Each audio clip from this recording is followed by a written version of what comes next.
కొంతమంది నీలో భక్తిపరులు ఉన్నారు. పిల్లల్ని దేవుని కోసం పెంచే తల్లులు తండ్రులు ఉన్నారు. కొంతమంది చర్చికి వస్తారు, కానీ వస్తే మంచిది అని వచ్చి కూర్చొని నేనేం చెప్తున్నానో పట్టించుకోకుండా కాసేపు టైం పాస్ చేసి వెళ్ళిపోయేటువంటి వ్యక్తులు కూడా ఉన్నారు.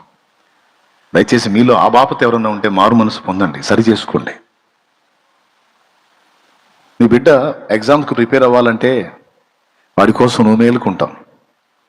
ఎందుకు? వాడు చదవాలి, ఫస్ట్ క్లాస్లో పాస్ అవ్వాలి, తర్వాత వాడి ఫ్యూచర్ బాగుంటుంది, నువ్వు ఉన్నా పోయినా వాడు బాగుంటాడని వాడి భవిష్యత్తును దృష్టిలో పెట్టుకొని నువ్వు నిద్రగాసి మరీ వాడిని చదివిస్తావు. ఆఖరికి దేవుడి దగ్గరికి వచ్చి కూడా, దేవా వాడిని దీవించవా, వాడి భవిష్యత్తు ఆశీర్వదించవా అని, వాడిని లైఫ్లో సెటిల్ చేయవా అని వారి కోసం ప్రార్థన చేస్తావు దేవుని దగ్గరికి వచ్చి కూడా. అంటే భౌతికంగా వాడు బ్రతకడానికి వాడి కోసం అంత కష్టపడతావు, ప్రార్థన చేస్తావు, ఇన్ని చేస్తావు. మరి వాడికి ఆధ్యాత్మిక జీవం వద్దా? వాడికి నిత్య జీవం వద్దా?